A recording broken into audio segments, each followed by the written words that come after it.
Hollywood gave me some serious whiplash. Okay, hey guys, it's Lauren here and welcome back to my YouTube channel.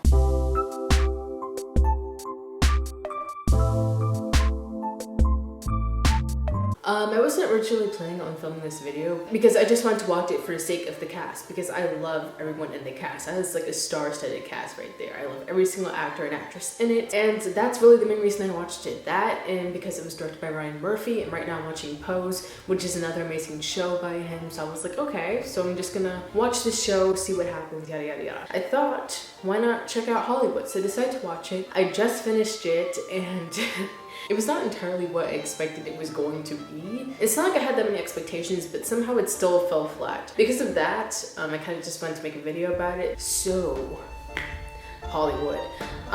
Yeah, the show gave me some serious whiplash. I don't really want to make this video that long, but I'm just gonna like go ahead and say like the main issue I have with the show. This goes beyond like the stilted dialogue and everything like that. My main problem with the show really was that there were no stakes. And I know a lot about stakes because in my fiction writing class, the professor kept on like telling me you need to put stakes in your story, and I was like, fuck. So I know stakes is a problem, but I feel like in this story there really needed to be stakes.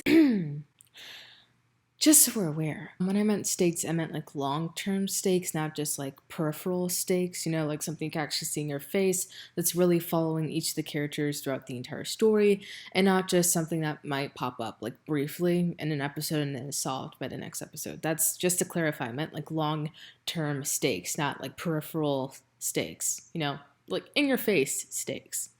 I've said stakes a lot, yeah.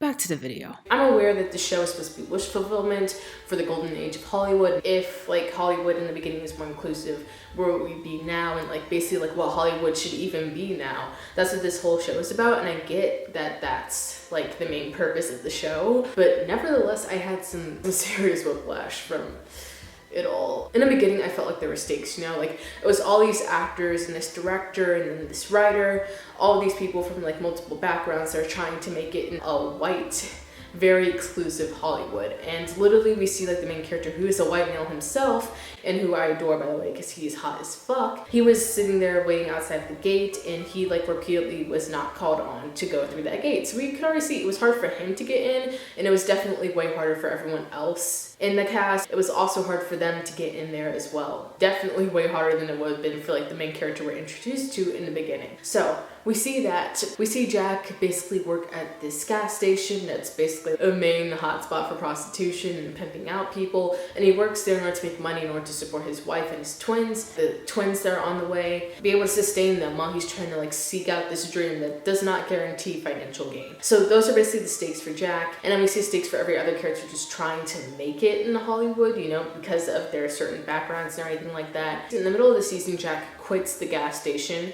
and then we practically never see it again, except for later on in the season when they go to Ernie. Ernie's like Jack's boss. Jack's like, yo, we need money in order to fund this movie that we're making, the movie Meg, the movie that basically like they're trying to make throughout the entire season. And then Ernie's like, yeah, sure, and he just pimps out all of his other like prostitute friends, and then they end up being able to make the movie, and it's happily ever after at the end. Beginning, we can see the stakes of everyone just trying to make it in Hollywood, but then I feel like after like they all like get into the movie, like the stakes just completely disappear. Like there's little rocks along the way, you know, like Jack, his criminal record is exposed and it's about to be reported. Yeah, Henry Wilson basically takes care of that, and that's done, that's over. The other little obstacle that comes up is that the husband wakes up from his coma, and then he basically says he doesn't want Meg to be made, but then he watches Meg, and then he gives the green light for it to be put in theaters, but then he dies. The studio puts the movie in the fire, and then I don't know, like quickly after that, apparently a friend of the director, a guy that's played by Darren Criss, the director ended up having a friend that made a copy of the movie before the studio burned it down, and because of that everything's good, you know, like they won, they made the movie, and then they got the Oscars, which is great. But those obstacles, they were quickly resolved like by like the very beginning of the next episode, you know, like Jack's little, you know, like prostitution exposure, that thing was resolved within that episode or within the next episode. Every single obstacle was resolved so fast that almost made it rushed everything, and it made me not as interested to watch it because I felt like everything was just happening. so fast. The obstacles weren't really obstacles. Most of what we saw is basically just them trying to make the movie and acting, and then just seeing a ton of people encouraging them in order to do what they were doing, even though like a lot of people, white people at this time should have been racist, you know? The main antagonist of this entire show was basically supposed to be society, because before we thought like there wasn't really a central antagonist. It was basically like all the individual actors trying to make it, but then once they all like made it into the movie and they're trying to create it, their main antagonist is society. But then society quickly gives into them, too quickly almost, you know? We see the KKK doing the KKK thing, lighting crosses on fire, hurling racial slurs. We see them doing that for like an episode, maybe a couple of scenes, but no physical harm comes to any of the actors, so that tension didn't really feel real. It kind of just felt like something that had to be there, because obviously there had to be some sort of pushback. Obviously, like we see a lot of people be like homophobic in the show, but then like those people basically just say it. There's no like actual harm that comes to people that are gay in the industry, and that's resolved pretty quickly as well. There's actually like an episode like right before, I think it was like episode 6, where it's literally like as soon as the movie came out, apparently like everyone went to see it and everyone loved it. And that was pretty much it. In order to explain like the disappearance of all of the haters of the movie, Meg, they basically just said that all racial tension fled away as soon as they saw the film, which is like, what is this film, like magic? This film is not fucking like Obama. Obama isn't even like Obama, you know? Obama meaning like the cure for racism, you know? Just because it's a black president doesn't mean racism is cured. Doesn't mean like everyone's okay with it. I want to see more tension with that. Just because we see like one black person in the film and we see like a black writer, it's a great thing. It's a big move for the community and for like the LGBTQ community, because the writer's also gay. It doesn't mean that it resolves all homophobia and all racism. It's just not realistic.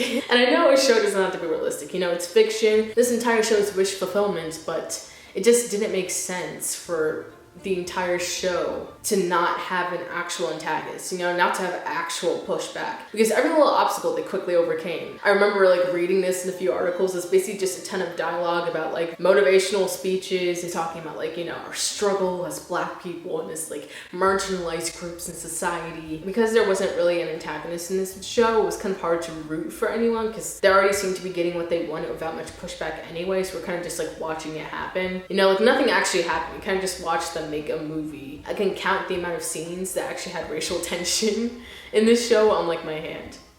That's pretty much it. There's probably no more than 5 scenes where we actually see pushback against the movie. At least like race-wise, it was just not enough, you know? I love the cast. The cast was amazing. The acting was amazing, but some of the dialogue was forced, you know? Some of the scenes seemed way too surreal. Like I remember watching some of the scenes and thinking, this can't actually be happening, right? Like the scene when Avis's husband basically like comes back from his heart attack thing and he basically takes over, and that's like the main obstacle that we really see towards the middle of the season. And then she basically just like demands to have her position back of power in order to produce Meg, and he just gives it to her.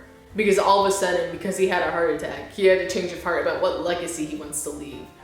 Why? Like, I know like that's a trope or whatever, once you get an illness, like your perspective on life changes, but really? This old guy who's pretty much already making bank, all of a sudden he wants to be there for the people?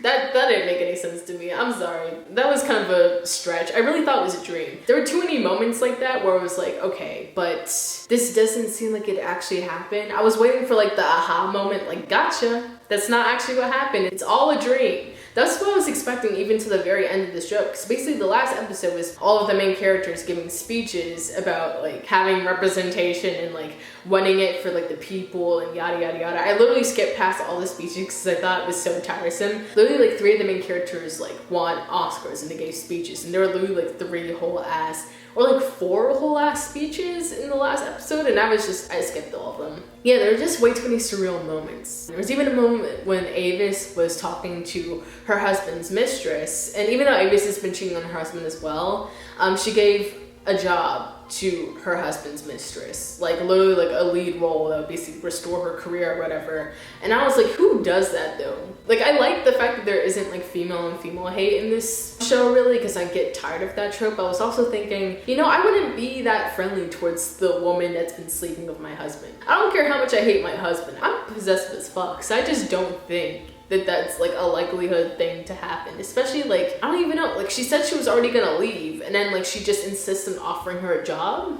What? That was a little much for me as well. It was a lot. Also, I liked the fact that they actually showed like the Me Too movement, basically what the Me Too movement was fighting against through like the pimping out at the gas station and everything. But I wanted to see the Me Too movement through women, because women suffered a lot of sexual assault and sexual exploitation during these times. I wanted to see more women like that, especially like Camille Washington. That character, I wanted to see so much more from her, because we basically just saw her being like the lead actress in the studio. And I know her character didn't actually exist in real life, but I'm like, if she got to that point, she definitely had to suck some dick to get there. Sorry for my cross language, but she definitely had to do some dirty, nasty things in order to get to that position, because that's what literally everyone else had to do, including this white man that's basically like the main protagonist of the entire show. There was just a lot of things that confused me in this show. It wasn't that it wasn't good, it wasn't that the acting wasn't good, it's just that there are too many scenes where I literally felt like I was in a dream, you know? Like, they literally start playing this Disney-like music as, like, a really inspirational scene was happening. I was like, you gotta be shitting me. Like, you're gonna play this Disney music with, like, the flute or whatever the fuck it was, and then just call it, like, a day? Nah, it didn't make any sense. I'm not saying I didn't enjoy the show, I'm just saying that it was hard to enjoy it once I realized exactly how out of bounds of reality it was. Like, I get the whole wish fulfillment thing, but just, it didn't make sense. It's sad, but it didn't really make sense. Hopefully my point came across, because I literally didn't plan any points or anything for this video. I just like, am speaking because I literally just finished the show. And I'm probably a little late to the party doing this little review video thing, but you know what? Fuck it. So that's all I'm really gonna say. Thanks for watching. If you like this video, you should like, comment, and subscribe. Follow me on my social media accounts. They're all linked down below, and I will see you guys in the next one. Bye.